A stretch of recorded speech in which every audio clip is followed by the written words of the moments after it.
Hi friends, இது நம்ம civil and business channel. இன்றைக்கி நம்ம பார்க்க போகிற வீடியோ என்ன அப்படின்னா, யார்ட்டையும் நம்ம மாடுலர் கிச்சன் வித் டைனிங் அப்படிங்கிற மாதிரி ஒரு வீடியோ போட்டிருப்போம் பார்ட் 1. இது அதோட பார்ட் 2. சரிங்களா? இதில் நம்ம என்னென்னலாம் கவனிக்கணும், அடுத்து பார்த்திங்கன்னா ஸ்டோர் ரூம் தேவையா, ஸ்டோரில் நம்ம என்னென்னலாம் யூஸ் பண்ணலாம், அதுக்கு மேலே என்னென்னலாம் யூஸ் பண்ணலாம் அப்படிங்கிற மாதிரி இந்த வீடியோவில் கொஞ்சம் டீட்டெயிலாக பார்ப்போம். வீடியோ ஸ்கிப் பண்ணாமல் பாருங்கள், கட்டாயம் இது உங்களுக்கு யூஸ்ஃபுல்லாக இருக்கும். வீடியோக்குள்ளே போக முன்னாடி நம்ம சிவில் அண்ட் பிஸ்னஸ் சேனல் மறக்காமல் சப்ஸ்கிரைப் பண்ணி இந்த பெல் ஐக்கன் கிளிக் பண்ணிடுங்க. வாங்க வீடியோக்குள்ளே போகலாம்.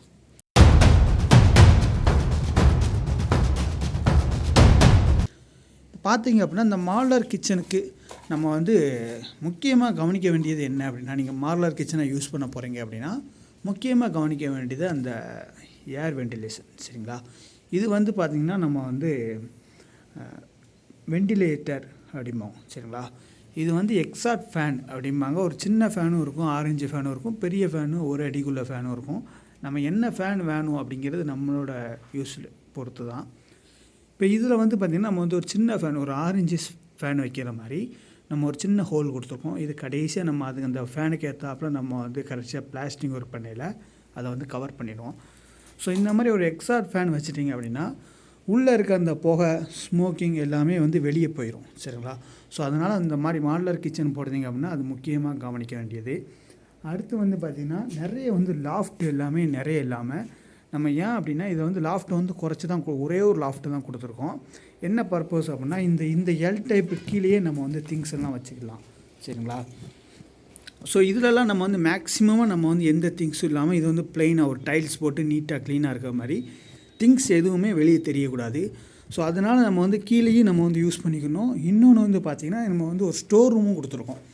இந்த ஸ்டோர் ரூம் எப்படி கொடுத்துருக்கோம் அப்படின்னா, நம்ம செப்பரேட்டாக நம்ம ஒரு ரூம் மாதிரி, ஒரு சின்ன ரூம் மாதிரி, ஒரு 7க்கு 4 ஹால் அப்படிங்கிற மாதிரி ஒரு ரூம் மாதிரி கொடுத்துருக்கோம்.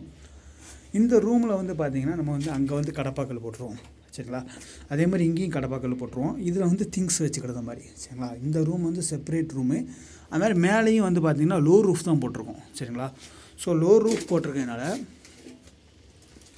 நேராக இதுக்கு மேலே நம்ம திங்ஸ் எல்லாம் வச்சு யூஸ் பண்ணுற மாதிரி. சரிங்களா?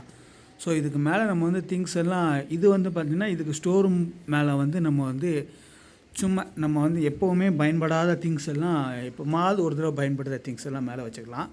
எப்போவுமே இந்த கிச்சன் யூட்டிலிட்டிக்கு நம்ம யூஸ் பண்ணுற திங்ஸ் எல்லாம் கீழே வச்சுக்கலாம். சரிங்களா?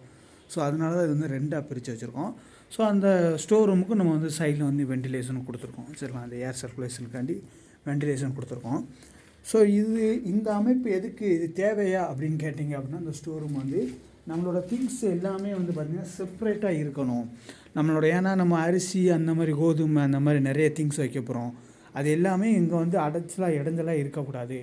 அந்த திங்ஸ் எல்லாம் செப்ரேட்டாக இருக்கணும் அப்படின்னா கட்டாயம் நீங்கள் ஸ்டோர் ரூம் வைக்கணும். ஏன்னா அந்த திங்ஸ், இந்த அரிசி, இந்த கோதுமை, மாவு ஐட்டங்கள் எல்லாமே நீங்கள் இந்த கிச்சனில் வச்சிங்க அப்படின்னா இந்த மாடுலர் கிச்சனுக்கான லுக்கையும் அமையாமல் போயிடும். சரிங்களா? ஸோ இது பார்த்திங்கன்னா அந்த லுக்கு எல்லாம் கெடுத்துடக்கூடாது அப்படிங்கிறக்காண்டி தனியாக ஒரு செப்பரேட்டாக ஒரு ரூம் கொடுத்துருக்கோம். அதுமாதிரி இதுலேயும் நம்ம தேவையில்லாத திங்ஸ் எப்போமாவது பயன்படுத்த திங்ஸ் வச்சுட்டோம் அப்படின்னா இந்த ரூமும் நம்மளுக்கு கன்வீனியண்ட்டாக யூஸ் பண்ணது கன்வீனியண்ட்டாக இருக்காது. ஸோ அதனால் இதையும் ஒரு லோ ரூஃப் போட்டு மேலேயும் நம்ம எப்போமாவது யூஸ் பண்ணுற திங்ஸ்க்கு மேலேயும் வச்சுக்கலாம். சரிங்களா? ஸோ முடிஞ்ச அளவுக்கு பார்த்திங்கன்னா மாடுலர் கிச்சன் நம்ம போடுதோம் அப்படின்னா நம்ம எந்த திங்ஸுமே வெளியே தெரியாத அளவு நம்ம கவர் பண்ண பார்க்கணும். நம்மளோட கிச்சனோட அந்த லுக்கு மட்டும்தான் நம்மளுக்கு தெரியணும்.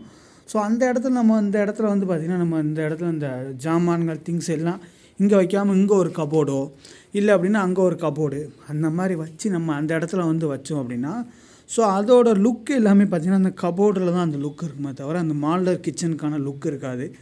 ஸோ அதனால தான் பார்த்திங்கன்னா எல்லாமே செப்பரேட்டாக அதுக்கு செப்பரேட்டாக கொடுத்து முன்னக்கூட்டியே ப்ரீ பிளான் பண்ணிக்கணும். சரிங்களா? ப்ரீ பிளான் பண்ணிக்கிட்டோம் அப்படின்னா இதை பார்த்திங்கன்னா கடைசி எல்லாமே ஃபினிஷிங் ஆனோன்னு ஒரு வீடியோவும் போடுதேன். சரிங்களா? இது பார்த்திங்கன்னா ஃபினிஷிங் ஆனோன்னு போட்டோம் அப்படின்னா நம்மளுக்கு இந்த டீட்டெயிலிங் எல்லாமே தெரியாது.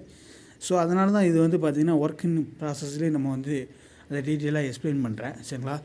ஸோ இந்த வீடியோ உங்களுக்கு யூஸ்ஃபுல்லாக இருக்கும்னு நினைக்கிறேன். இந்த வீடியோ உங்களுக்கு யூஸ்ஃபுல்லாக இருந்தது அப்படின்னா மறக்காமல் உங்கள் ஃப்ரெண்ட்ஸ் அண்ட் ஃபேமிலிக்கு ஷேர் பண்ணுங்கள். உங்களுக்கு எதாவது planning, estimation, structural drawing, elevation எதாக இருந்தாலும் கீழே ஒரு நம்பர் இருக்குது, நீங்கள் கான்டாக்ட் பண்ணலாம். தேங்க்யூ ஃபார் வாட்சிங் திஸ் வீடியோ. தேங்க்யூ.